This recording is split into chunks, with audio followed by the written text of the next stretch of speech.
Hello everyone, hope you're well.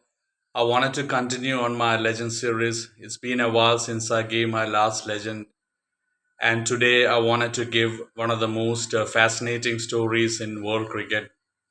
It is like the story of David from the Bible, from the Old Testament, someone who went from a cowherd, a herdsman, to the top of the cricketing world. He was the first black South African to play for the South African national cricket team, and he also became the first black South African to play 100 test matches for his country. He was the third South African bowler to take 300 test wickets after the great Alan Donald and the great Sean Pollock. And he's also the first South African bowler to take 10 wickets at the very famous Lord's Cricket Ground. And he also has the best bowling figures by a South African bowler, which is 13 wickets for 132 runs that he took against West Indies at Port of Spain in 2005. And he was someone who was fully energetic and had a lot of enthusiasm and passion for the game of cricket, who was a 100% giver, who had a West Indian type of bowling action, very much like the great Malcolm Marshall. And he is someone who inspired generations of cricketers, young children, black children in South Africa.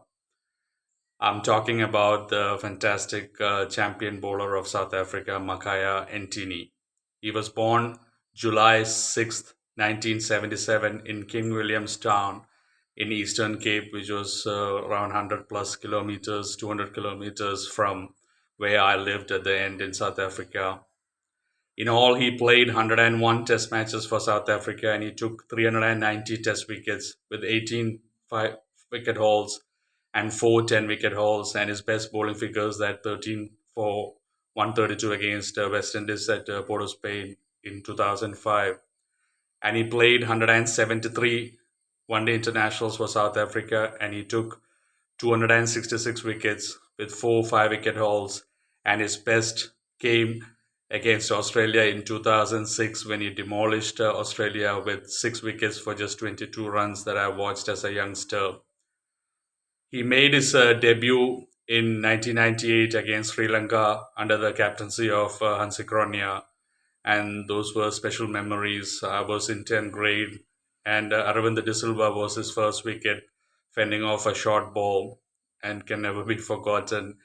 And people will always have a smile on their face when they think about Makhaya Ntini, such passion, such exuberance for this game, full of energy.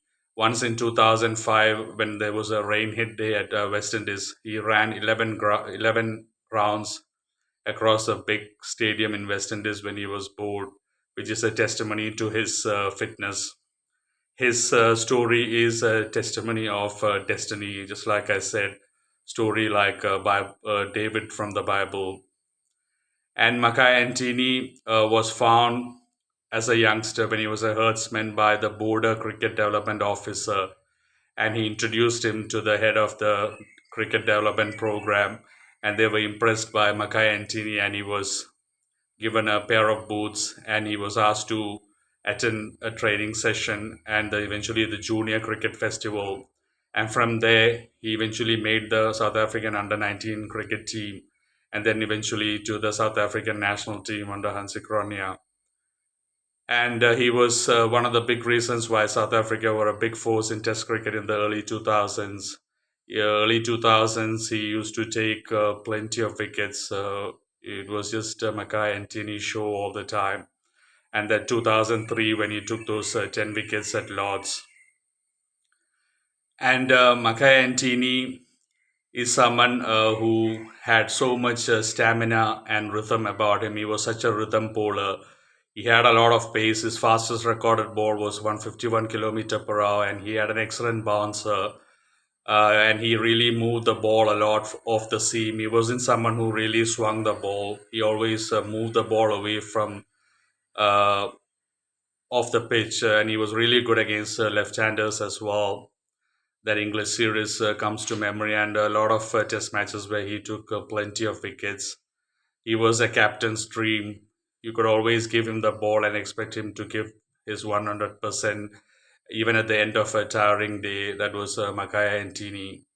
And when he played his 100th Test match against England, Castle Lager, the South African Test match sponsors, gave a promise that they would give a free beer to every fan in attendance at the stadium when he took his first wicket in the match. And he took his first wicket when he bowled English legend opening batsman Andrew Strauss. And Kaslager kept their promise. And here, Makhaya Ntini was such a hero in South Africa. He was so popular in South African sport, especially because of his fascinating story, being the first black South African to play for the South African national team, and from being a herdsman to the top of the cricketing world. So he was someone who inspired lots of people in South Africa.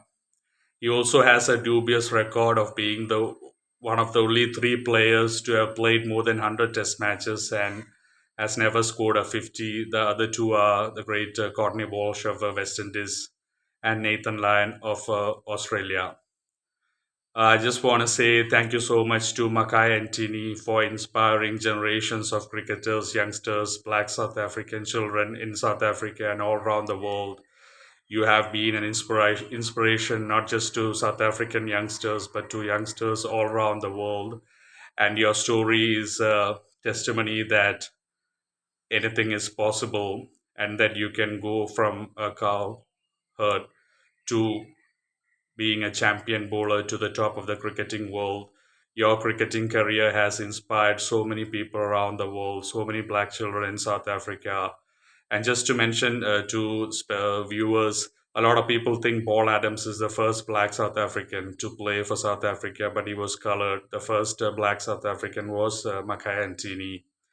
And from a personal point of view as well, thank you so much to Makhaya Ntini.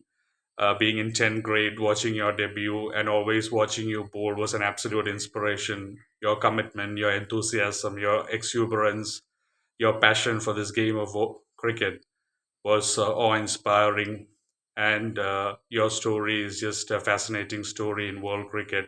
Thank you for everything you have done for South African cricket, for being a wonderful ambassador for South African cricket, for always being the most competitive, fierce performer, even with a big smile on your face, and your big smile can never be forgotten.